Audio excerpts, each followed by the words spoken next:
Hindi shorthand की practice dictation 80 शब्द प्रति मिनट गति से डिक्टेशन 5 सेकंड में शुरू होगी। स्टार्ट। दुनिया भर में युवाओं की नई पौध कहीं अधिक प्रखर और त्वरित कदमों से आगे बढ़ने वाली पीढ़ी है। सोशल मीडिया और स्मार्टफोन के दौर की इस पीढ़ी को आजकल जेन जी कहा जा रहा है।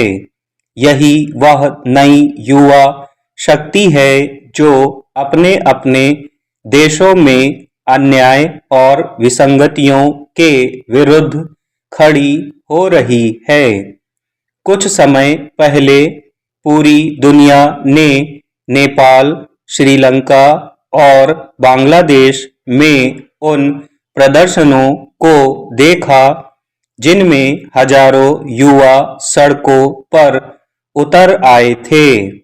उस समय ऐसा लगा कि बहुत कुछ बदल जाएगा।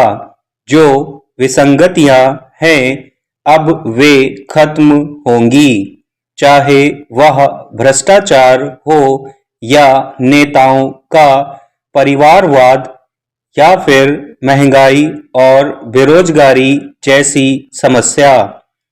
मगर ऐसा कुछ देखने को नहीं मिला और इन देशों में ढर्रा वही रहा जो पहले था। सत्ता परिवर्तनों के बावजूद कोई खास बदलाव सामने नहीं आया।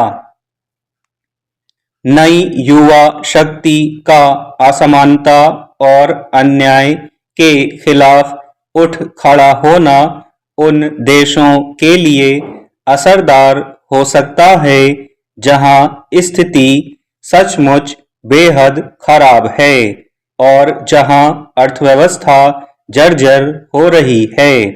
मगर दिक्कत यह है कि कृत्रिम मेधा और सोशल मीडिया से प्रभावित यह पीढ़ी तत्काल सब कुछ दुरुस्त कर लेना चाहती है। मगर सच तो यह है कि अचानक सड़कों पर उतर जाने से रातों रात व्यवस्था नहीं बदल जाती।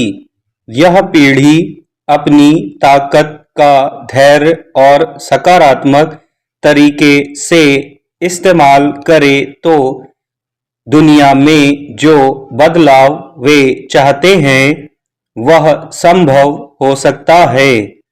ऐसी स्थिति में इस पीढ़ी की सार्थकता और उसकी ताकत पर दुनिया का भरोसा कायम हो सकता है।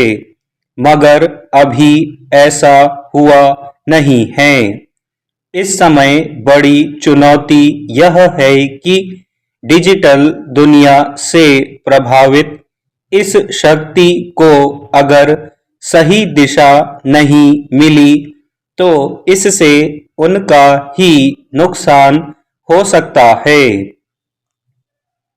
भारत में इस युवा पीढ़ी को सार्थक निवेश के जरिए आगे बढ़ाने के प्रयास किए जा रहे हैं। देश इनका साथ लेकर प्रगति के पथ पर तेजी से अग्रसर होना चाहता है। मगर ये उम्मीदें आगे कितनी सच होंगी अभी कुछ कहा नहीं जा सकता। फिलहाल तो करोड़ों युवा बेरोजगार हैं। देश की युवा आबादी कार्य योग्य है, लेकिन उन्हें काम देने की बजाय अनुकंपा पर जीने की राह दिखाई जा रही है। अगर वे जल्द से जल्द अमीर बनने के लिए दूसरे देशों की ओर पलायन करते हैं तो वहां से उन्हें किस तरह से स्वदेश वापस भेजा गया है इसे सभी ने देखा है। अपने देश में तो रोजगार की गुंजाइश बढ़ नहीं रही, ऐसे में युवा करे तो क्या करे। स्टॉप।